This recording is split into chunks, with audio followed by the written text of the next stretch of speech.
Japan has slammed the brakes on 30 years of near zero interest rates. And most people have no idea how dangerous that is for global markets or how bullish this could be for XRP. For decades, big banks and hedge funds have been borrowing dirt cheap yen in Japan, flipping it into dollars or pounds and pumping that money into risk assets, stocks, bonds, even Bitcoin. Now, Japan is hiking rates. That trade is going into reverse. That's bad news for a lot of markets.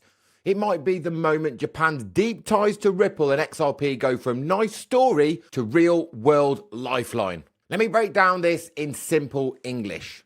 And then I'll show you why this could be the first time we watch major country use Ripple at scale to ease a financial crisis live in real time in front of your eyes. Hey everybody, it's Milkshake Matty here, and on this channel we talk about crypto, macro, and how all of this chaos can actually become an opportunity if you understand what's going on. Quick reminder, nothing in this video is financial advice, and I'm sharing my research, my opinions, and how I'm personally thinking about this macro shift and what it could mean for XRP. If that sounds good, drop me a like, make sure you subscribe, and let's get into it.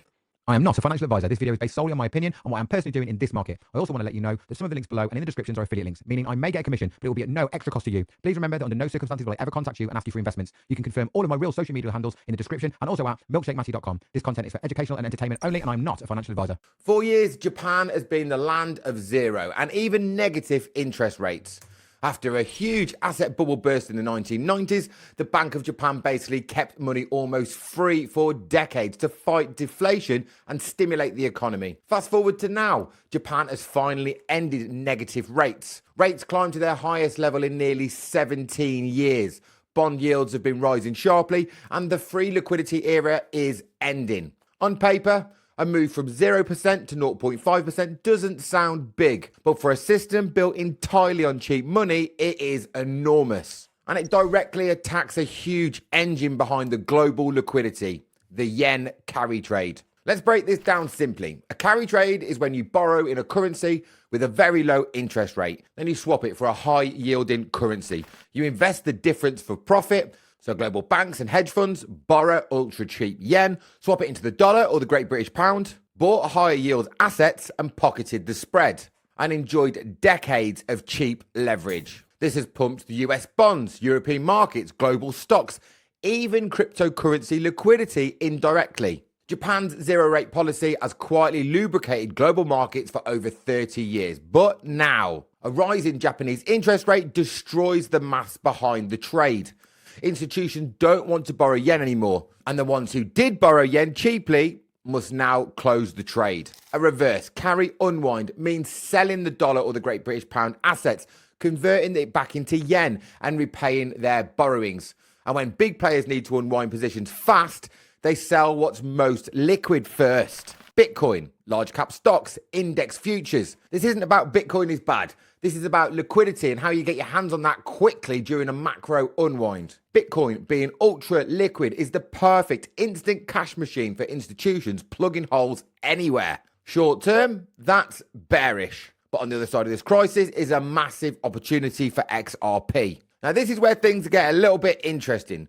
Japan is a global payments hub, one of the world's largest exporters, a country moving trillions across borders yearly. A nation with slow, outdated banking rails struggling during liquidity crunches. A liquidity crisis dramatically increases the demand for faster settlement, lower cost cross-border movements, reduced capital trapped in pre-funded accounts, efficiency in volatile markets. That is exactly the problem Ripple and XRP are built to solve. Japan is ahead of almost every other major economy in Ripple adoption. SBI Holdings, one of Japan's largest financial groups, is all in on Ripple. They are open about it. They will tell anybody that will listen. SBI even run the validators for Ripple. SBI Remit already uses Ripple corridors. Japan Philippines ODL corridors are live. And SBI VC Trade will distribute Ripple's new stablecoin RLUSD. The infrastructure already exists. Japan isn't debating whether XRP is useful. They've already tested it, integrated it, and built corridors around it. All they need is a reason to scale it. A liquidity crisis is that exact reason. Here's the realistic scenario. Japan yields rise. Carry trades unwind. Banks face liquidity pressure. Cross-border flows become more expensive and capital freezes in Nostro accounts. Speed becomes critical. Ripple ODL solves this immediately.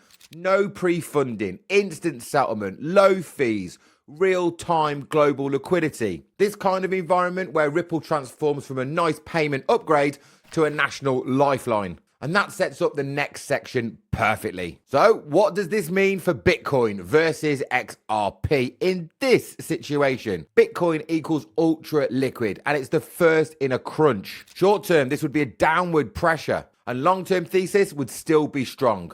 Then you've got XRP, also volatile short term, but has utility demand kicking in. Banks don't sell the asset they use for settlement. They use more of it. This is where XRP's story will move away from the rest of the crypto market. So why this crisis could be the catalyst that sends XRP into double digits, in my opinion. This is the part nobody is talking about, but they should be.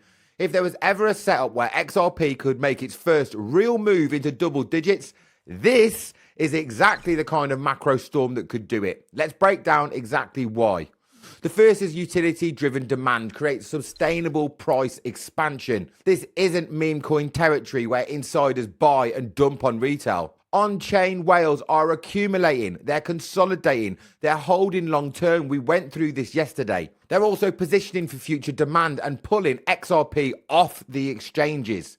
They're not flipping it, they're preparing. Utility-driven assets don't spike and collapse. They reprice and hold because usage sustains the move. The second is a crisis forces banks into faster tech, not optional adoption. In calm times, bank moves slowly. In a crisis, speed will become survival.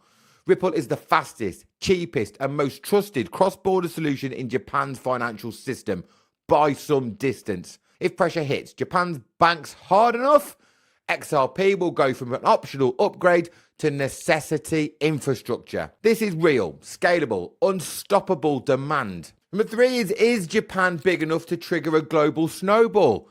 Japan is a continental scale payments hub, trillions in annual cross-border flows, deep Ripple integrations, SBI acting as a megaphone and an adopter, real corridors already alive.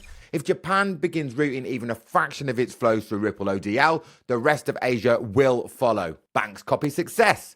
Payment providers follow liquidity and regulators follow proven systems. Utility snowballs. This is exactly how repricing events begin. And 4, XRP was designed for this moment. Liquidity crisis, tick. Cross-border pressure, tick.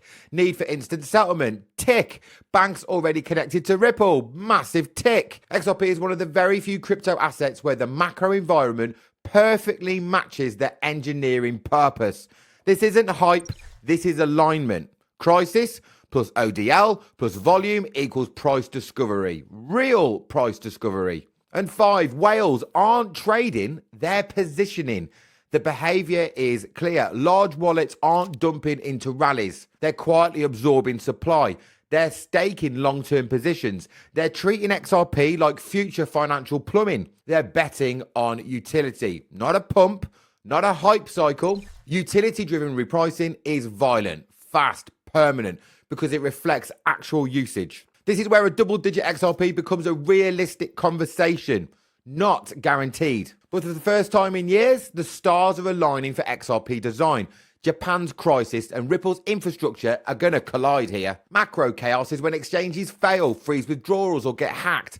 If you're long-term holding, get your crypto off those exchanges. You don't own coins on an exchange, you own a promise of coins. Not your keys, not your crypto. Cold storage is how you keep full control of your assets. The cold storage wallet that I personally use is Tangem, and there is a 10% discount link in the description of this video to get yourself 10% off, or head straight to tangem.com and at checkout at the promo code put milkshake May, all capitals, no spaces, and you'll get that 10% off. So that's my breakdown.